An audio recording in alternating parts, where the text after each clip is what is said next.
What's up, voters? Welcome back to a brand new episode. I'm your host Disco, and today we're going to continue talking about the 2022 Senate elections.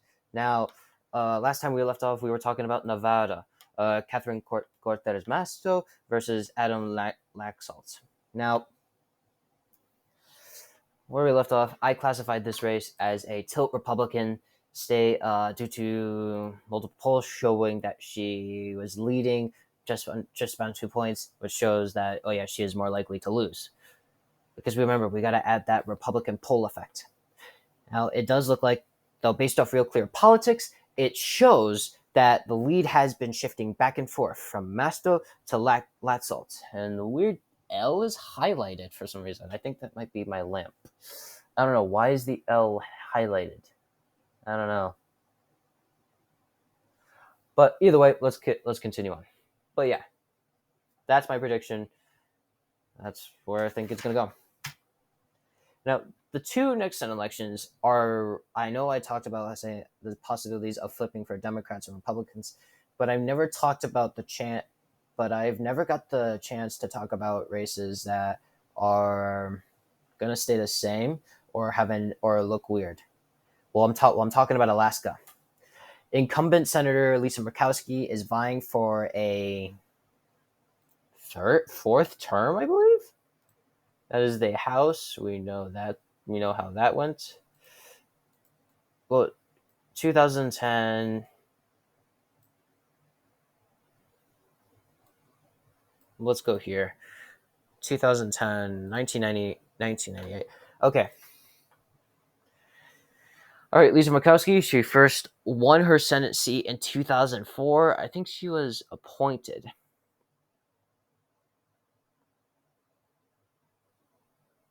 Excuse me. Oh, God.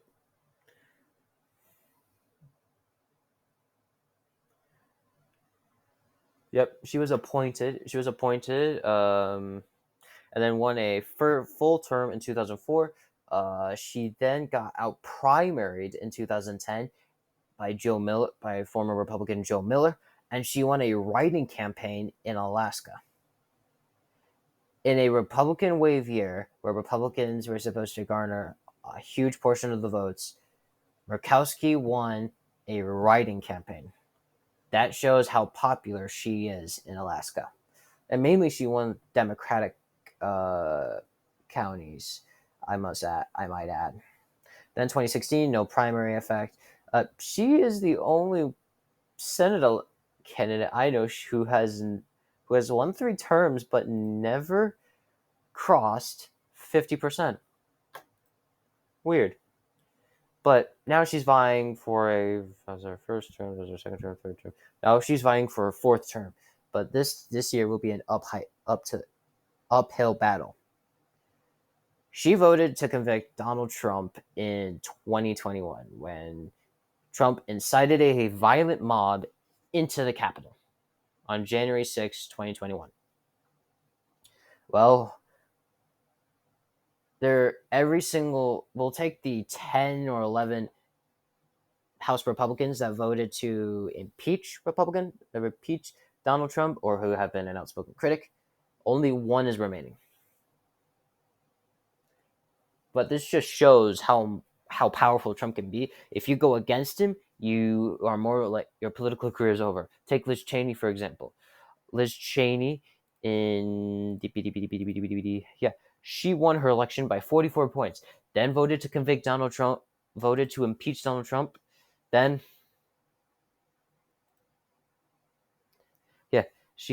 look at the margin. She won by 62 points in 2016. 2018. Slightly smaller margin. Was able to win. Oh, she got glasses. She won with 68% of the vote. Then this happened. Harriet Hageman. Weirdest photo of all time, honestly. Candidates. Oh, sorry. Liz Cheney had a bunch of endorsements, but Harriet Hageman had the Trump endorsement. That basically sealed her career into basically winning the primary. Now, Liz Cheney lost big. Look at this margin. 66.3 against 28.9. Liz Cheney being 28.9, as you can read on here. That is shocking. So going up against Trump, why did I talk into Wyoming? Yes, going against the former president, apparently in the Republican Party, basically says, "Oh yeah, you're not part of the party." Either way, back to the year. Now Kelly Tshibaka, I think that's how I pronounce her name, is a Trump endorsed candidate. Basically believes anything that Trump says. While Lisa Murkowski has been a more moderate candidate, going with Trump on a lot of stuff, but on some issues going against him. Who has Murkowski been? Murkowski has some endorsements like Hogan.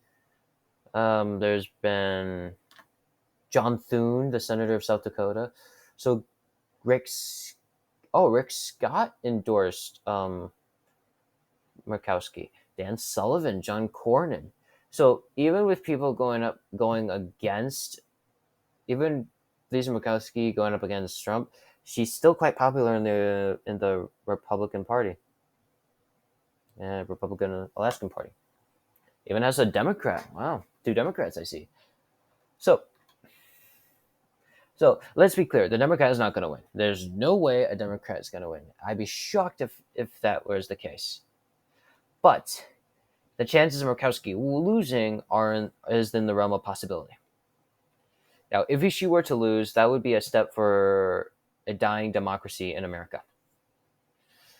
Well, based off the popularity of her in Alaska, I am going to count this race as a likely state. It wouldn't surprise me if Democrats didn't vote for the Democrat nominee, but voted for Murkowski instead. It wouldn't shock me. Now, we'll go into our final race, Utah. Yes, you heard that right, Utah. Mike Lee, the Republican nominee, and guy who's smiling for a school picture, Evan McMullin, and the guy who's also going, what the heck is that pancake? Yes, my jokes are from Trevor Noah. Now let's get on. Now, a Senate race in Utah, or any election statewide, would basically a total win for Republicans. Don't need a campaign. Take, for example, in Utah. Presidential elections has always been solid for Republicans. 40, 45, 28, 48, 18. That's when McMullin came into the picture and stole 21.5% of the vote. Then 2020, 20 points. Now, Lee is unpopular. Evan McMullin is quite popular. And with no Democrat running in the ticket, Republicans wouldn't be shocked if Republicans wouldn't hesitate to vote for Evan McMullin. Well, we look at polling data. That's the wrong polling data. Let's go to the U.S. Senate in Utah.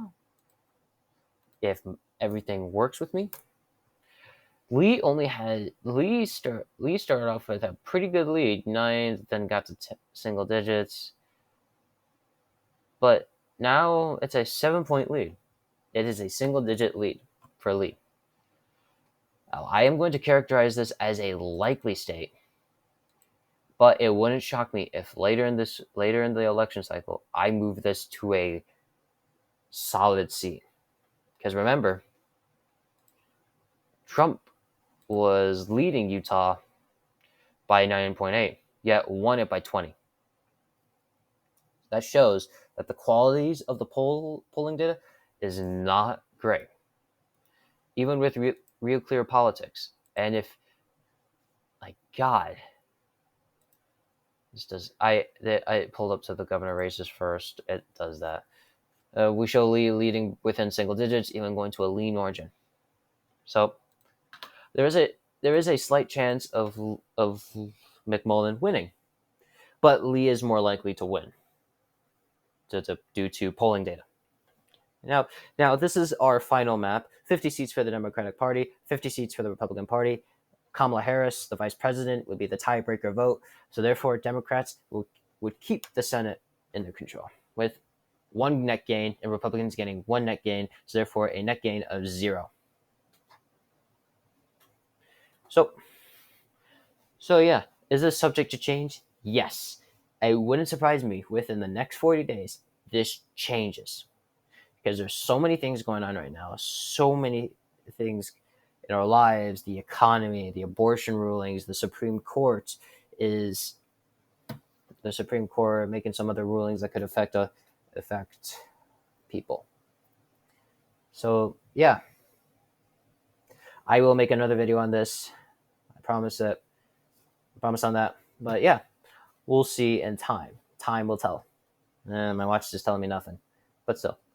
I hope you guys like this video. Please hit the like button and subscribe. If you have any comments, please hit the comments. If you dislike the video, please hit the dislike button if that's okay. Please comment on what I can do better. I hope to see you guys next time. See you later. Bye.